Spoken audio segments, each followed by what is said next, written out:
Hello, everyone. I'm Dana Perino along with Kaylee McEnany, Harold Ford Jr., Jesse Waters, and Tyrus. It's 5 o'clock in New York City, and this is The Five.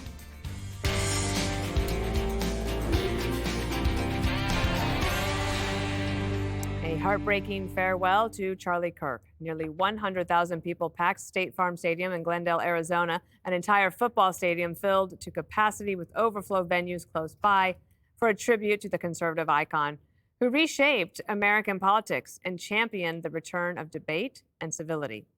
President Trump inviting Charlie Kirk's widow, Erika Kirk, to the stage and sharing a moment of remembrance. And the most powerful moment, she publicly forgave the killer of her husband. After Charlie's assassination, we didn't see violence. We didn't see rioting. We didn't see revolution. Instead, we saw what my husband always prayed he would see in this country. We saw revival. That young man, I forgive him.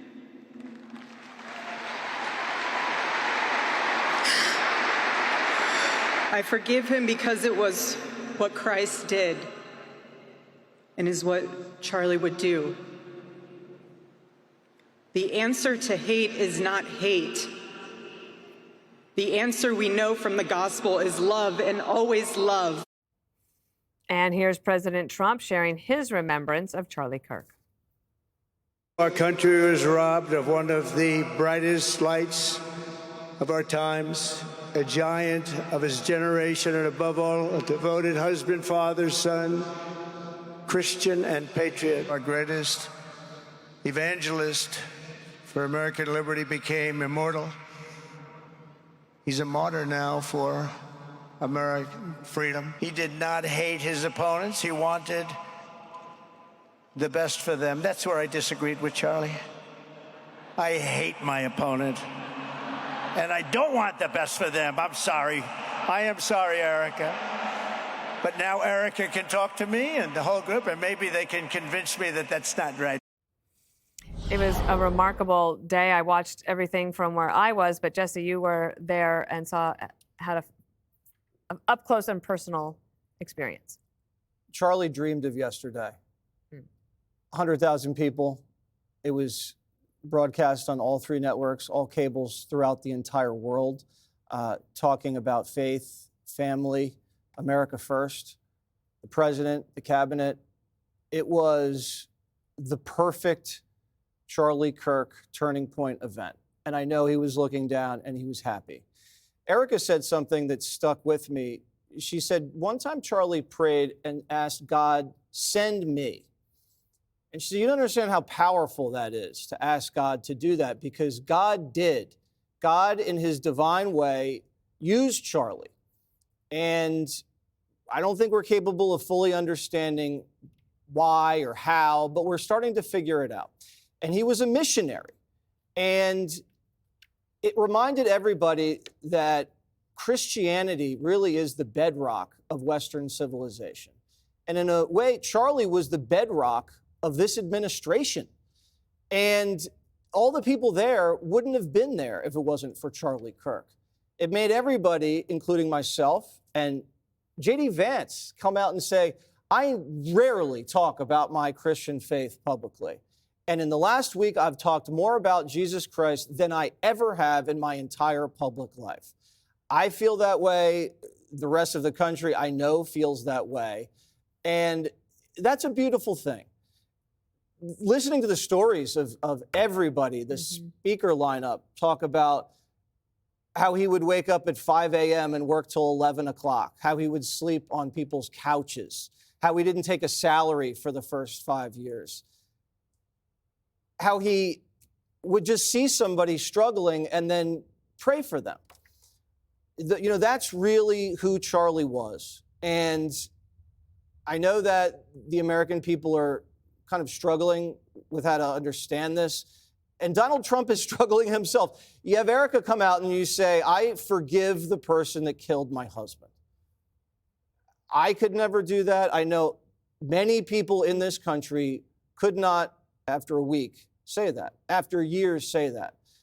And that's great because she is a woman of God, and that is incredibly humble to do. Donald Trump is just like the rest of us, though. After what they've done to him, after what they did to Charlie, he doesn't want to forgive. He actually does hate the people that hate him. And that's okay, too. He's not perfect. He's going to say it how it is. He's an authentic guy. He's not going to pretend to be a fake Christian. And there's a part of the country that says we have to forgive these people. And there's another part of the country that says no.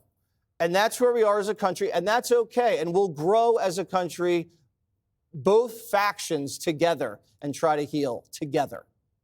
Harold Ford Jr., I haven't had a chance to see you today, but welcome back around the table. Good to be back. Good to see you. Good to be with everybody. Sunday was a moving day. I would agree with you, Jesse. It was inspiring on a lot of levels to watch a young mom, a young wife, a young woman who is now in charge and head of the organization that her husband started, an organization she interviewed at because she believes so firmly in the mission. Practice her Christianity at the highest of levels. The two things the Bible instructs us to do, asks us to do, implores us to do, hopes we're able to do as Christians is to love and forgive. Her words had to not only be painful to utter, but it was a journey she had to obviously go through to get there. We were reminded of terrible moments in our nation's history where those who have forgiven those who have caused harm to them and their families. I'm reminded of the Emmanuel AME Church 10 years ago where those loved ones and family members said they forgave that young man who came into a prayer group and killed their relatives. He was a transformative figure, Jess. As I said, he and I did not agree on everything, but I was surprised that some of my friends in the Democratic Party in the House could not find a way to vote in favor of the resolution. The resolution, in my mind, whether you agreed with Charlie or not, that's not what it was about. It was about whether or not you believed that speech indeed was free and that speech should be protected and that people shouldn't be assassinated or killed or harmed or had violent acts imposed against them because of their views or because you disagree with their views. This was an enormous outpouring for this young man and for his family. And I wish his wife and his kids nothing but the very best as they continue to not only celebrate his life, but to chart their own course. I was going to turn to you, Tyrus, for anything you want to say, but one thing that was repeated throughout everybody's remarks was that this movement lives on, and it seems to me it will grow. Yeah, I would imagine it will grow, but I think when you look at the climate, right, when you see there's so many people are willing to go on social media and take pot shots and say horrible things, the message from his family has set the bar at such a high level to where you're not seeing, no one's calling for revenge, no one's calling for more heads to roll. They're like, be that strong to say, I forgive you. That wasn't for him. That wasn't for that bastard assassin. That was for them, their family, the people who were there. She is taking a bold step, a tough step that, to Jesse's right, a lot of us couldn't say that. But that also is the same thing as saying, remember, it's peaceful. Remember to do the right thing. Don't attack people. Don't use this as your war cry.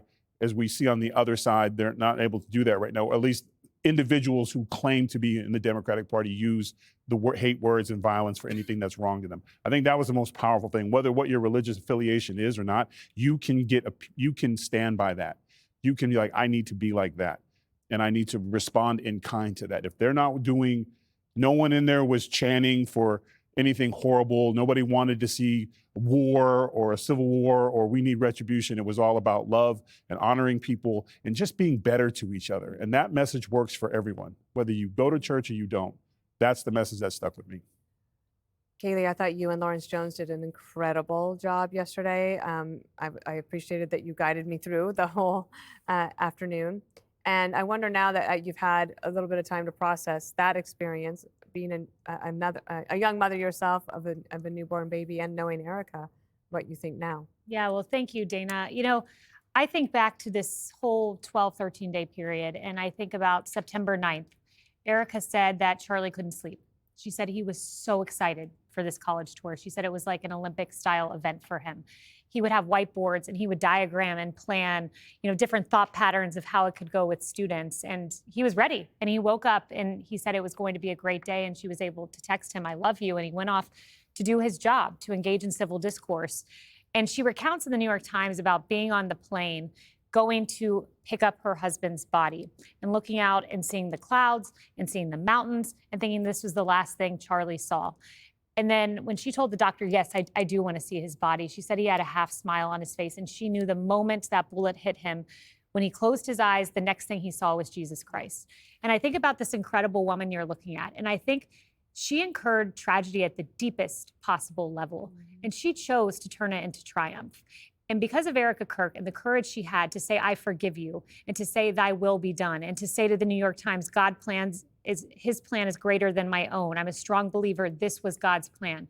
For her to have that courage, I think September 10th, the day Charlie was killed, was as cataclysmic as November 5th, the day Donald Trump was elected, if not more so. Donald Trump himself said, this isn't just a political moment. This is a spiritual reawakening happening in the country. I think the fruits of what this young woman did in the Kirk family and giving us these 4 hours to come to know Christ deeper, it's going to live on beyond a presidency, beyond an election. I think she has changed a generation, and she'll continue to do so. The New York Post, you hold it up, I forgive you on the cover of the New York Post. The Secretary of State standing on a stage, giving a gospel message and then talking about the second coming of Christ, the Vice President, the President. This is going to echo for a generation. And what a legacy Charlie Kirk has left.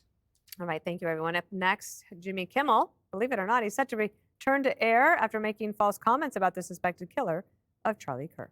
Click here to subscribe to the Fox News YouTube page to catch our hottest interviews and most compelling analysis. You won't get it anywhere else.